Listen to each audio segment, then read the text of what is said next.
able to join us this morning as we continue this series, Deserted. We've been, for the past week, and now the second week, we've been looking at the Israelites as they leave Egypt and as they are making their way kind of throughout the wilderness, and not quite to the point of the promised land that they had been promised all the way back to their father Abraham through many generations. And so we've been kind of looking at this, and last week we looked at Moses and the burning bush and a couple of lessons that we can kind of take away from him. Today, what I kind of want to really focus on is the Israelites. Today I want to focus largely on the nation of Israel that Moses is leading as they are kind of leaving this place of slavery, leaving Egypt and kind of going into the unknown with the expectation that they are going to be following God and trusting in Him to be their provider rather than the nation of Egypt, as they have kind of provided some of their needs but at the cost of their own freedom. So the question that I want to ask to you guys today is this: have you ever been around someone where no matter what you do, the job just isn't good enough? Like, it could always be done better. You know those, you ever been around those kinds of people where it's like, even though you do what they ask, it just wasn't done completely correctly, or it could have been done better, or you could have done it this way, or if you had just done this, you might have saved a little bit more time.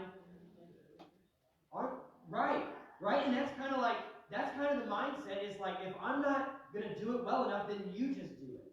And so I believe that today, as we look at the nation of Israel, we are going to kind of see them in this situation where it's just, no matter how God takes care of them, and no matter how God provides for them, and no matter what God does, it just never seems to be good enough.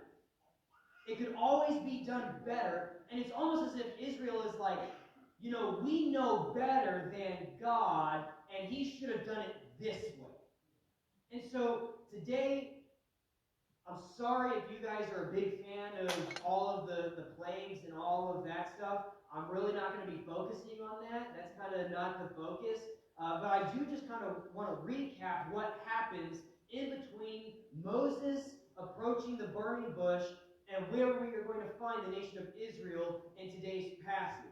So Moses has just been at the feet of I guess bushes don't really have feet, but he's kind of been at the burning bush, and he has kind of approached it and recognized that this is holy ground, and he has been given this mission from God Himself that he is to go out and proclaim salvation to the nation of Israel, that they are going to be spared from Egypt, and that God is going to save them.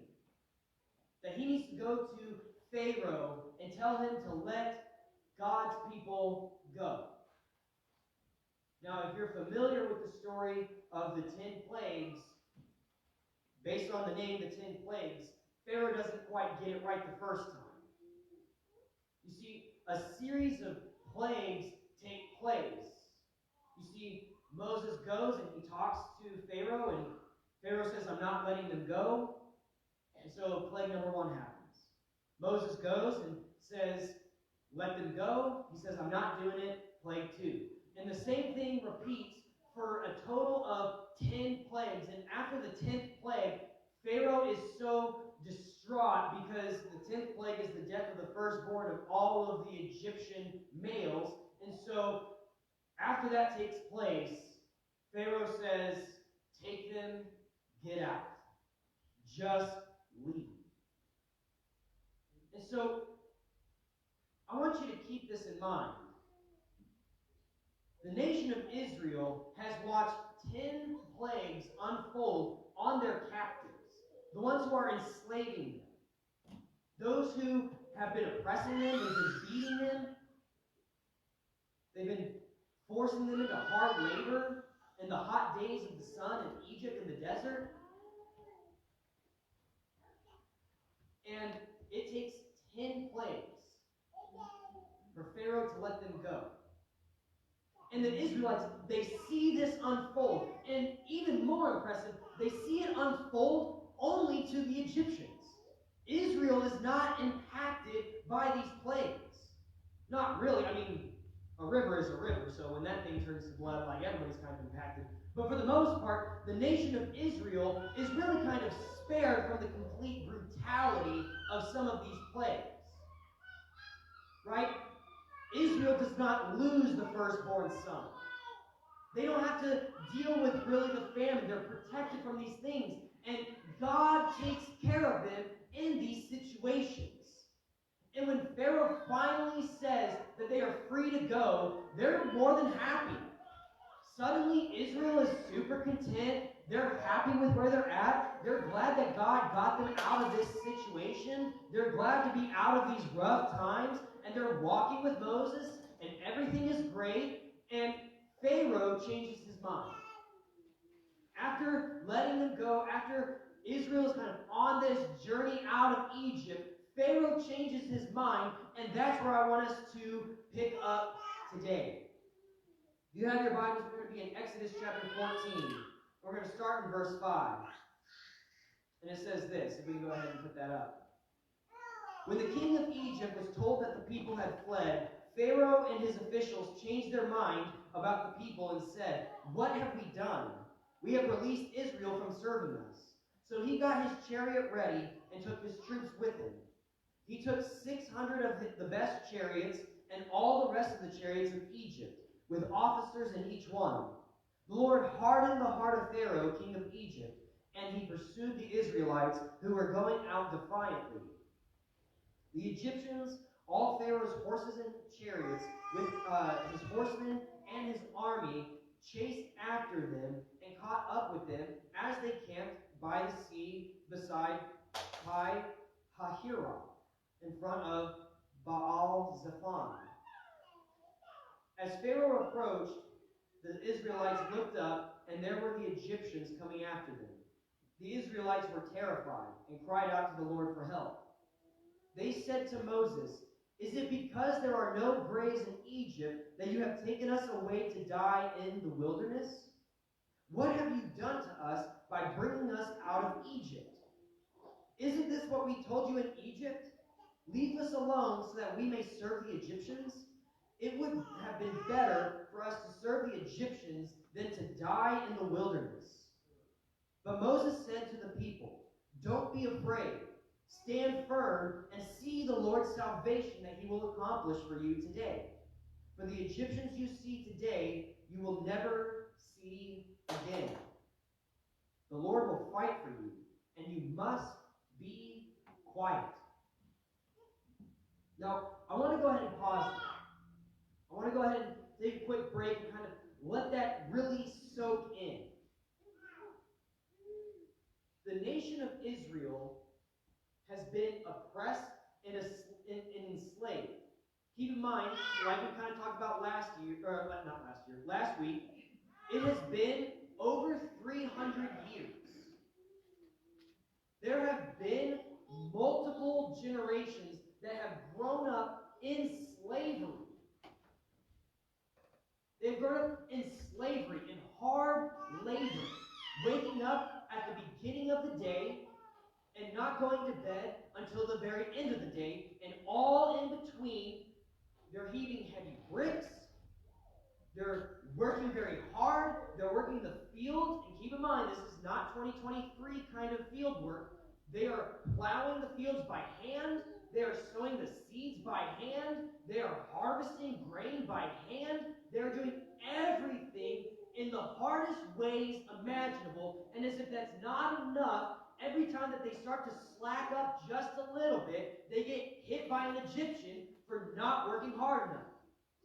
They've been doing this for over 300 years. The estimate is right around 350.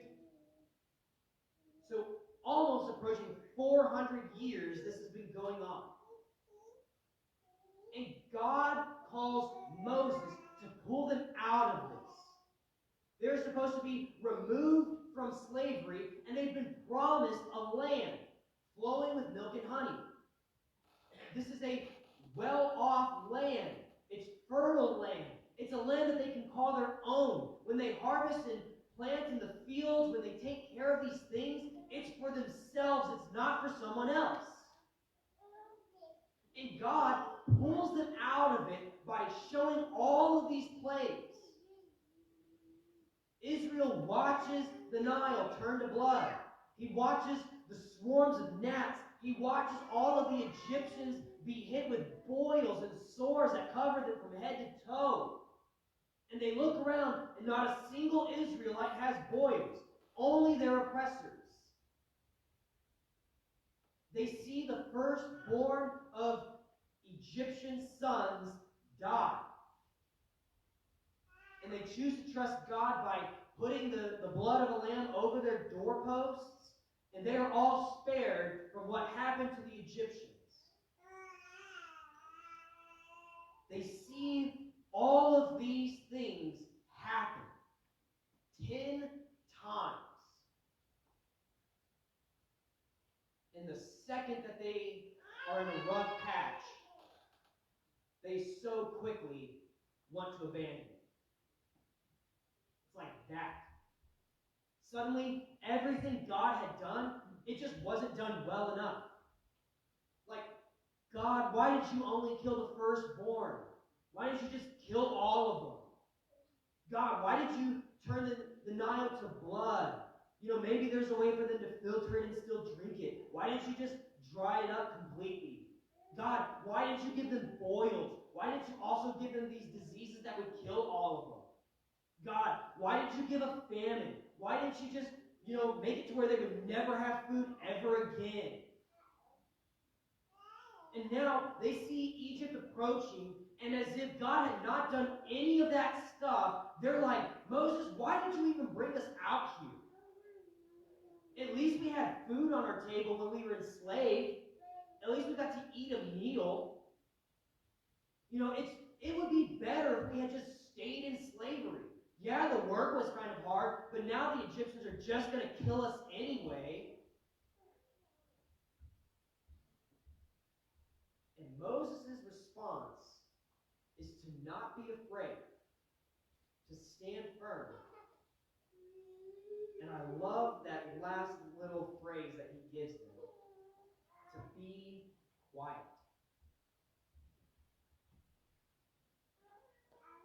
Some other translations translate it a little bit differently. It's to have peace, to be still, to calm yourself. That reminds me of a song. Maybe you remember it too. Be still, be quiet, know that I am God. A command from God to be quiet, to quiet your mind, quiet your complaints, quiet your fears, quiet the anxieties, and just let God be God. That's a pretty hard thing to do. That's a pretty hard thing to do sometimes.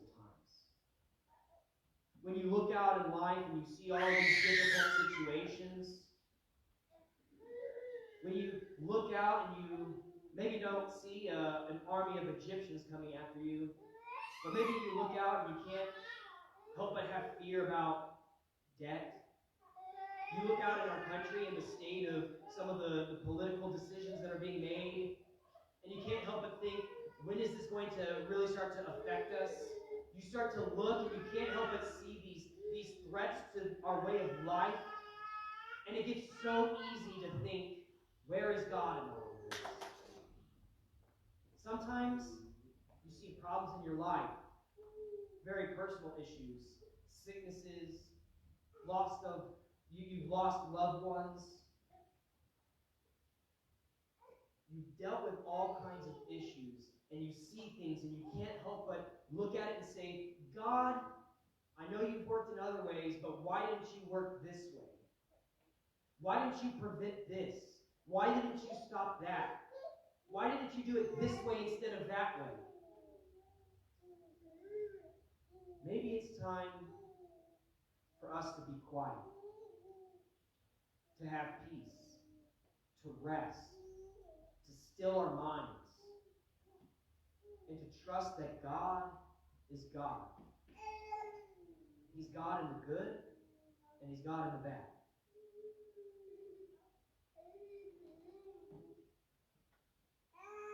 Picking up in verse 15, it says this. The Lord said to Moses, "Why are you crying out to me? Tell the Israelites to break camp. As for you, lift up your staff, stretch out your hand over the sea, and divide it so that the Israelites can go through the sea on dry ground. As for me, I am going to harden the hearts of the Egyptians so that they will go in after them. And I will receive glory by means of Pharaoh, all his army, and his chariots and horsemen. The Egyptians will know that I am the Lord when I receive glory through Pharaoh, his chariots, and his horsemen." Then the angel of God, who was going in front of the Israelite forces, moved and went behind them. The pillar of cloud moved from in front of them and stood behind them. It came between the Egyptian and Israelite forces. There was cloud and darkness. It lit up the night, and neither group came near the other all night long.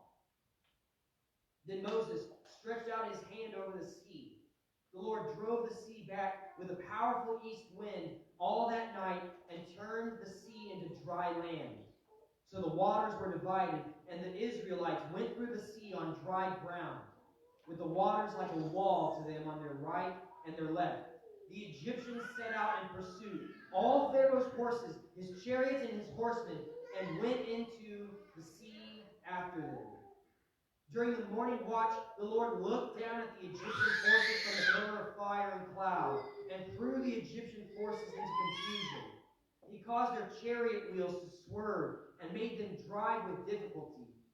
"Let's get away from Israel," the Egyptians said, "because the Lord is fighting for them against Egypt." Then the Lord said to Moses, "Stretch out your hand over the sea, so that the water may come back on the Egyptians, on their chariots and the horsemen." So Moses stretched out his hand over the sea, and at daybreak the sea returned to its normal depth. While the Egyptians were trying to escape from it, the Lord threw them into the sea. The water came back and covered the chariots and horsemen, plus the entire army of Pharaoh that had gone after them into the sea. Not even one of them survived. But the Israelites had walked through the sea on dry ground, with the waters like a wall to them on their right and their left. That day the Lord saved Israel from the power of the Egyptians, and Israel saw the Egyptians dead on the seashore. When Israel saw the great power that the Lord used against the Egyptians, the people feared the Lord and believed in him and in his servant Moses.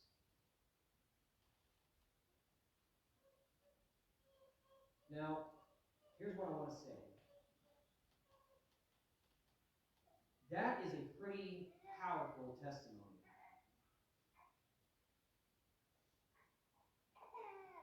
Right before all of this takes place, Moses tells them to not be afraid, to stand firm, to be quiet, to trust that God will be God even in this dire situation.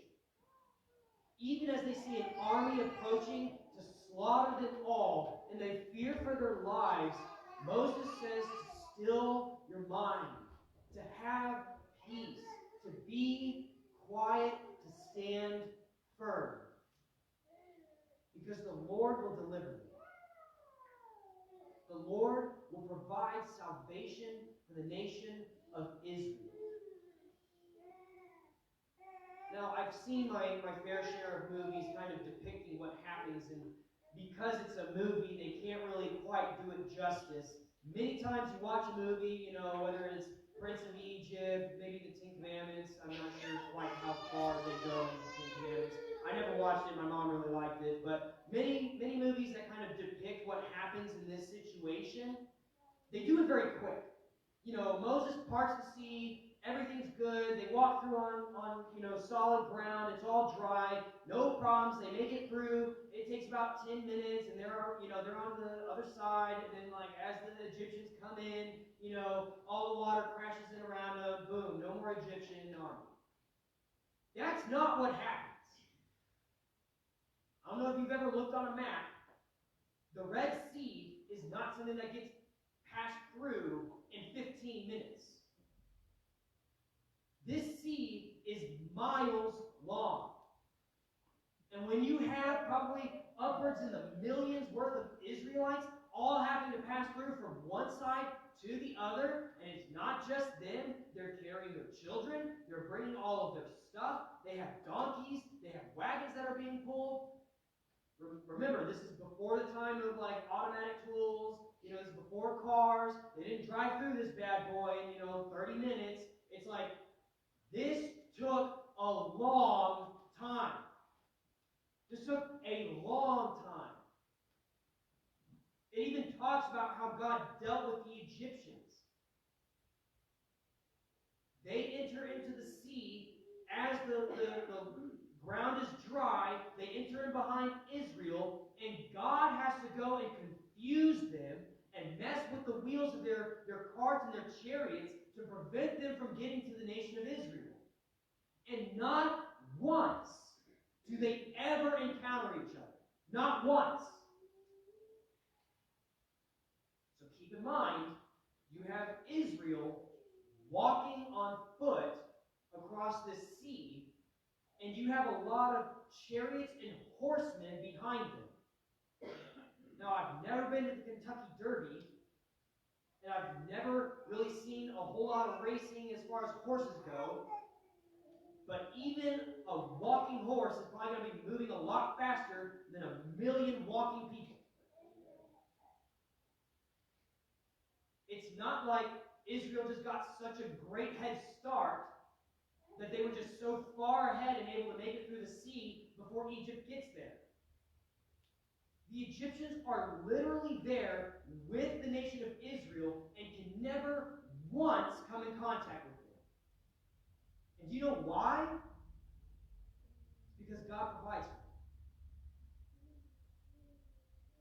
for them. The pillar of cloud goes from in front of Israel as they are being led to behind to keep them protected and safe. God takes care of his people. God takes care of his people. And at the end of that narrative, what takes place is that the Israelites, they come to terms with who the Lord is. And they fear him. They have respect. They have reverence for who the God of Israel is. Do you know what's really crazy? Pretty much by the next chapter they forget. That's kind of crazy, right? I don't know about you, I've never seen even the Lake of the Ozarks, as small as it is compared to the Red Sea, be split apart in half. And I've never walked from one side or the other from one side to the other on dry ground in the middle of it. That's not shown up on the news recently. I've never seen a giant pillar of cloud go from in front of me to behind me. I've never had a lot of people wanting to kill me, and suddenly they can't even find me, despite the fact that they're only probably a mile away. I've never had any of that happen to me. I would like to think that if I had seen it, I might have a little bit more trust and a little bit more faith in God. But I'll just be honest. There's a really good possibility that I end up exactly like the Israelites. Because oftentimes, when we're in hard situations, it's so hard to see God clearly for who he is. It's so hard to see him clearly. And it's not because God stopped being God.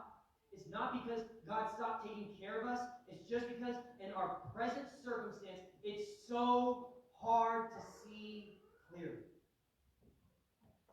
It's so easy to forget all of the other things that God has delivered us through when we're currently in something bad.